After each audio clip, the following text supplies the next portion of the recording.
When I speak of Tovera, or when I speak of Murenga, and the ancestral lineage in the way that I do, this is all just a deliberate and strategic act. We use strategy here. We're not just doing stuff.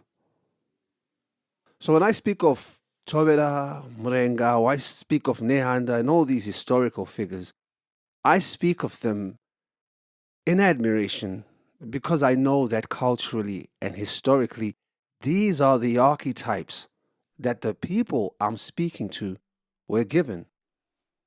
These are our savior archetypes, the myths that were used to inspire and capture the people's mind so that the people can rise and free themselves. But we must be honest, we didn't invoke them to stay trapped in the past. We acknowledged these heroes, these figures, in order for us to begin to have certain conversations. But those conversations have to grow up, and they must lead us to the ultimate truth. We must begin to discuss what the hard truth about all these heroes is. What is the real truth about these figures and these archetypes? That's what I want to talk about today.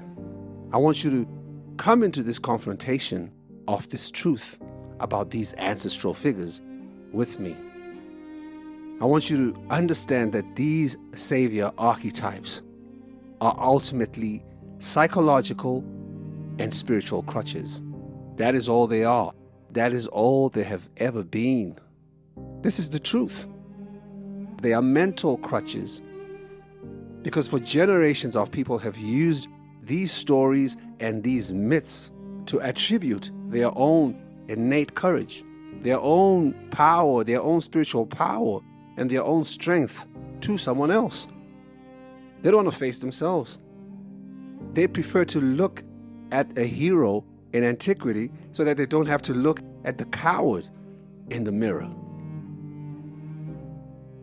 So as we broke down, in the last video that I put out, I put 2 videos actually, and I spoke about these concepts. When we analyzed why the Zimbabwean home has lost its fire and its will to love, the real thing that we were speaking on was how the fire of Murenga is now completely dead. It is fully extinguished. The worldview that it was built on centuries ago always had a sell-by date. It never was meant to hold our people into eternity. No, there was always a time where it would come into contact with actual reality, as I was speaking on, the materialism that has gripped the people, and now all the technology, and the people are so lost within the different echo chambers, they simply just don't have that fire or that deeper understanding of themselves, right? They just don't really have it anymore. Everybody's just become a bunch of cowards, basically. That fire is gone. There is no truth within the people anymore whatsoever. There is nothing. And what they thought was the truth was really just a historic delusion. When we look at the history with clarity, we know that Tovera was not a god. He was not the creator. He was simply a highly intelligent, deeply gifted Enlightener, someone that came to teach the people and enlighten his people. He was a man of very high awareness. But our people idolized him into a deity. That's what they did. So you find that there's actually a belief in his reincarnation through Murenga. This was a necessary delusion, though. It was a psychological tool that managed to achieve a temporary and fragile freedom come 1918. But that freedom was brought through a blood sacrifice ritual, which we call the armed struggle, initiated in 1966. But a freedom built on an illusion can never last. So that is why from 1980 to this very moment, right now, that illusion of freedom has been slowly and violently falling apart right in front of our eyes. The system is spent. the battery is dead. That's done. But this shouldn't depress you. The truth should actually electrify you. It should shock your nervous system and awaken you to who you truly are. Every grand story about Tovera, every legend about Murenga, every heroic epic from our antiquity was never actually about external entities. They were talking about your soul. They were the blueprints of the collective Karanga consciousness. The courage we attributed to these figures is our own courage. The intellect we attributed to them is our intellect. We do not need a savior to descend from the sky or rise from the earth. We have everything it takes within our own biological and spiritual framework to free ourselves totally from this matrix. So everybody needs to stop looking back at some point. You got to stop looking back at the ancestors for permission to be free. You are the answer. And that is the plain truth. But that sort of truth is not for the simple-minded, ordinary type of person. That's for people that have a brave heart, that can stomach the conversations that we have here, people that are not looking to be entertained. I'm not one of those guys that come out here telling you the things that you want to hear about the political rumors, we don't give a shit about that. We hit right at the mind of the people, right at their consciousness. Even at the unconscious, we seek to deal with that and to wake the people up to who they truly are. So that's going to involve us talking about all of these mythological figures, talking about the children of the sun, Tovera, Murenga, all of this Luciferian sounding stuff. Why? Because that is how you become lucid. You cannot come into that awareness without tainting your hands somehow.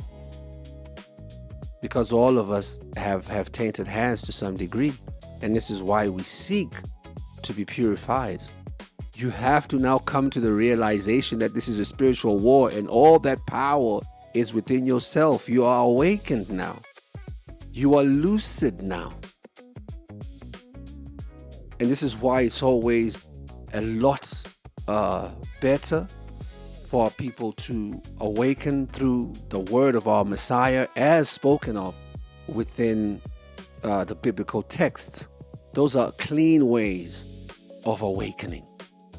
But because of the cultures that we are coming from, we're already coming from that space of having not had that knowledge that could truly free us. What we had was something that kept us contained within a paradigm that had us chained to the past. But in order for us to get out of that, we had to acknowledge what it was. We had to acknowledge those historical figures and say, okay, I see you. I understand what Tovera is all about. I understand Murenga. I understand Mbuyanehanda. I understand everything that's been happening in our past and how all of this belief in the spirit mediums and all of this stuff that we involved ourselves in, I understand that it may have appeared to us as us being enlightened, but really we were in the dark. We really wasn't true light. You know, the intelligence of man is very limited. So as much as we may think that we know so much, to our Creator, to our Father, to the Most High, all of that is foolishness. Which is why you find they say, of all our righteousness, all our righteous acts is nothing but filthy rags in the eyes of our Maker. Hence, all of the beliefs and the psychological crutches and all of the things that we did which was looking at the ancestors or worshiping these ancestral figures, all of that came from the fact that we didn't know who we truly were.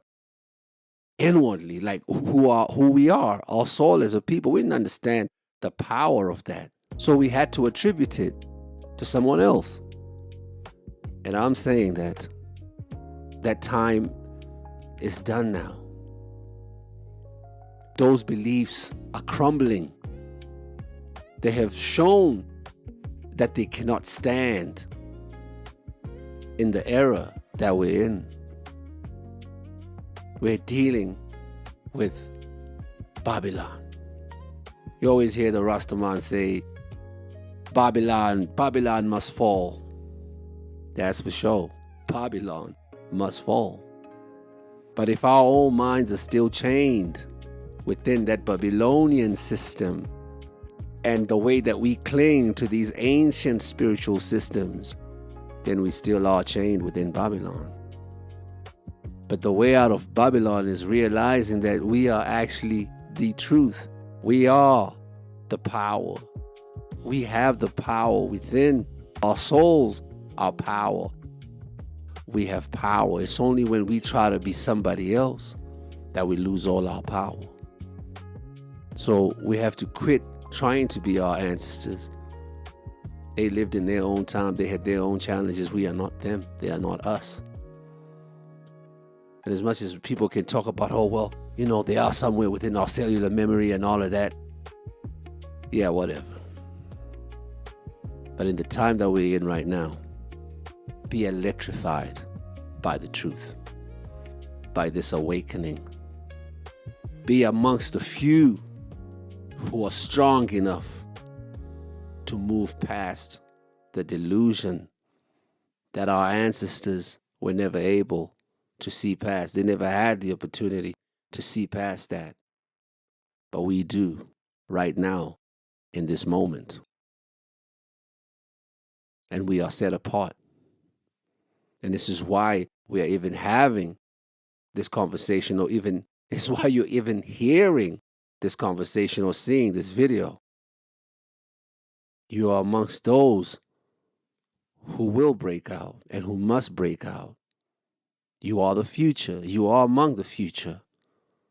Because something is steering you away from the nonsense politics. And you are coming to understand that, look, man, there's no Christmas here. We're not Christmas people.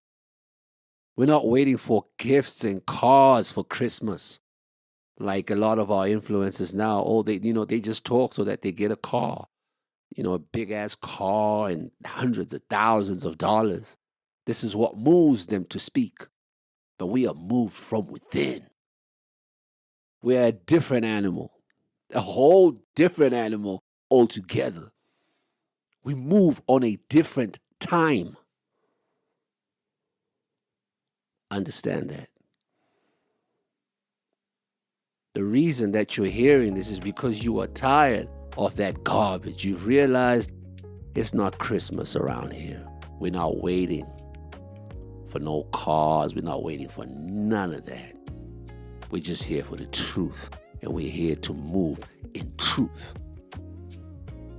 As the men and women that we're supposed to be. With all the power within us that God gave us. That power that transcends all these material things that a lot of people have succumbed to and have sold their soul for. We're not going to do that. It's not going to happen. You must always remind yourself of who you are, truly. Get rid of the crutches. If you're caught up in that ancestral worship and all these, get rid of that. Throw that out. Turn over a new leaf and look at yourself in the mirror and know who you are. Till next time. Peace.